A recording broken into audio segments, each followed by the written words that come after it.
Hello, my name is Pusnam Yuri. I teach leaders the secrets of personal development.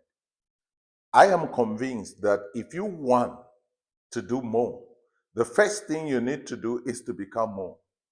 In this video, I want to talk to you about the slavery of the mind. But before I move on, I encourage you to subscribe to this channel so that you'll be one of the first to receive a notification whenever I upload a new video. What is slavery of the mind? Slavery of the mind is your inability to see your way forward, your inability to move from the ordinary version of yourself to the extraordinary version. I wrote a book titled Slavery of the Mind, and I can tell you here that I have received interesting comments about the book. Many people have been helped. I want to talk to you about slavery of the mind, but in different formats, in different ways. Remember this: slavery of the mind is your inability to see your way forward, it's your inability to have the right self awareness that can lead you to the right productivity. There are many people out there, they have gone to school, some of them have very good education, but they don't have the ability or the awareness to apply their education. So because of that, they have slavery of the mind.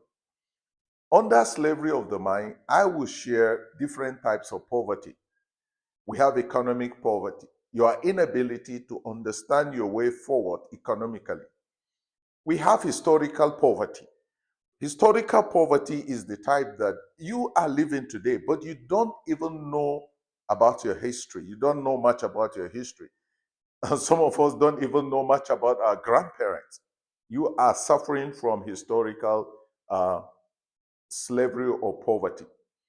We also have spiritual slavery or poverty. Spiritual slavery or poverty is your inability to move away from the darkness into light, or to move away from the natural form of yourself to the supernatural. If you are having that, then you are going through a spiritual slavery or spiritual poverty.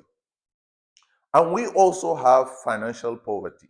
What it means here is this: you have ideas, yes, but you don't have the right financial education or the right financial discipline to be able to convert these ideas into products and services and sell them in the marketplace.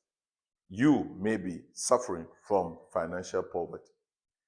And then we have another kind of poverty, which is family poverty. Family poverty is generational, from your grandparents to your parents, and now you. In your family, you are many, but if you find yourself in a mess and 100,000 is needed right now, you cannot raise it within the family. You are having that financial poverty. There are different types, but let me focus on what I'm about to tell you today. My dear friend, as an African, the major poverty I have observed after working on my vision for about 30 years is the lack of self-awareness issue. I mean, we have the poverty of the wrong way of thinking. Many of us have the poverty of the wrong way of thinking. You know, I have interacted with many people who find it difficult to intentionally take risks, to intentionally move away from their comfort zones into new territories and create things that can move us forward. Let me make an example with the civil service.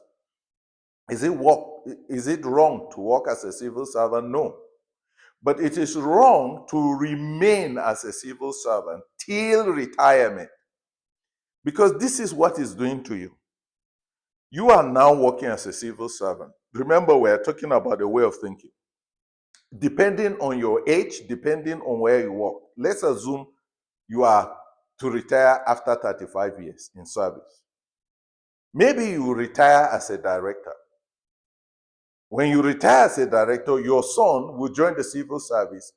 but he cannot continue from where you stop. He will also move to 35 and retire probably as a director. Your grandson will join the same civil service, move forward for 35 years, but he will not continue from where his father will stop. You see, we are moving, but we are not moving forward. The major thing that will move us forward is generational productivity. The father should be able to take it to 40 years. The son should be able to take it to 80 years. The grandchildren should be able to take it to 120. If it is not generational, it is not sustainable. That's why the Bible says a wise person leaves an inheritance for his children's children. But in most cases, we don't have this philosophy. Many of us don't have this way of thinking. If you retire, after retirement, go and see how experts are suffering. Go and see how experts are ruining their lives in their various villages. Can you tell me this? You have worked for 35 years as a teacher and then a principal. You have retired, now you don't have a school. What kind of thinking is this? You have worked as a security agent probably for 35 years. You retire probably as a major or a colonel, or you retire as an inspector or whatever. But you don't have a security company. What kind of thinking is this? You have retired as an agriculture, whatever officer, but you don't have a farm. The worst of it is when I see professors in Africa retiring and sitting at home doing nothing. Who told you that professors can retire? Huh? Who told you? You are an educated person. You have worked for 30-something or 40-something years. Now you are saying you have retired. You are saying you have retired with a big library at home, several books. You are sitting at home taking tea. What kind of thinking is this? Why can't you go and start a center where we can go and learn from your area of expertise? Africa cannot move forward if we continue this way. The right way of thinking is for us to become extra leaders. I will explain. Extra leaders.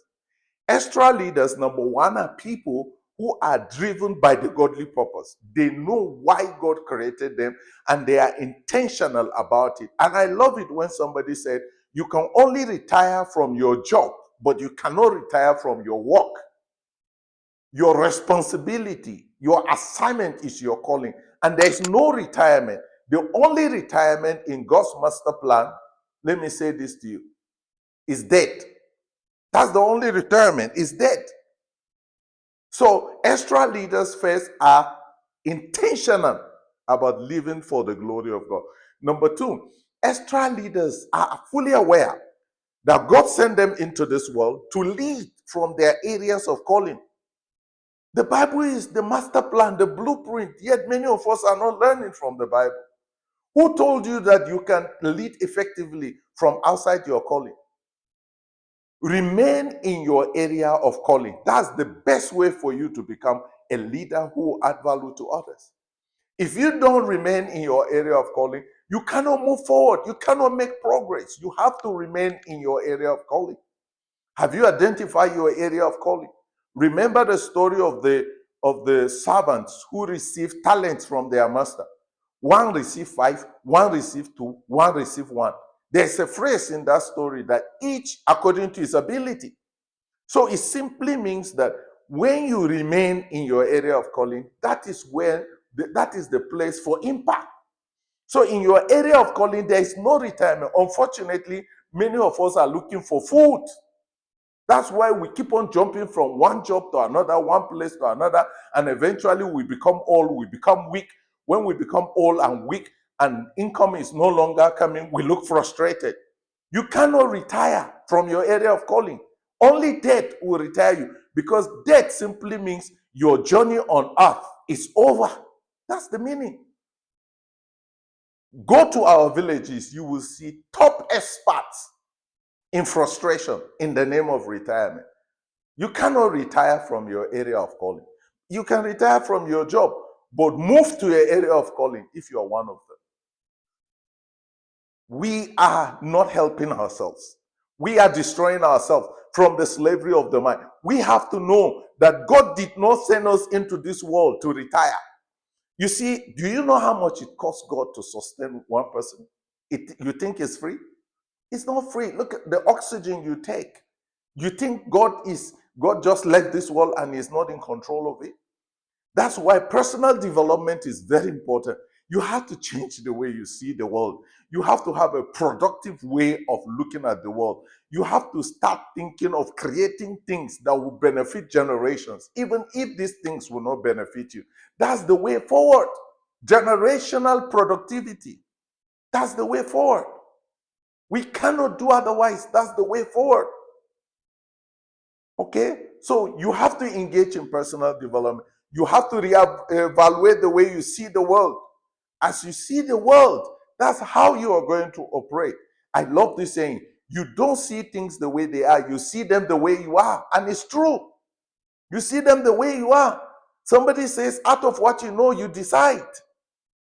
And the third one is conservation. Extra leaders conserve their knowledge, their experiences, their stories, because they are thinking long time. They conserve in books, they conserve in different ways. Some of them they have foundations, some of them have libraries. You cannot die undocumented. If you die undocumented, it's like it didn't happen. It's like you didn't even live. So please, that's why there is a proverb that says, if an elder dies in Africa, it's like burning a library down, a whole library down.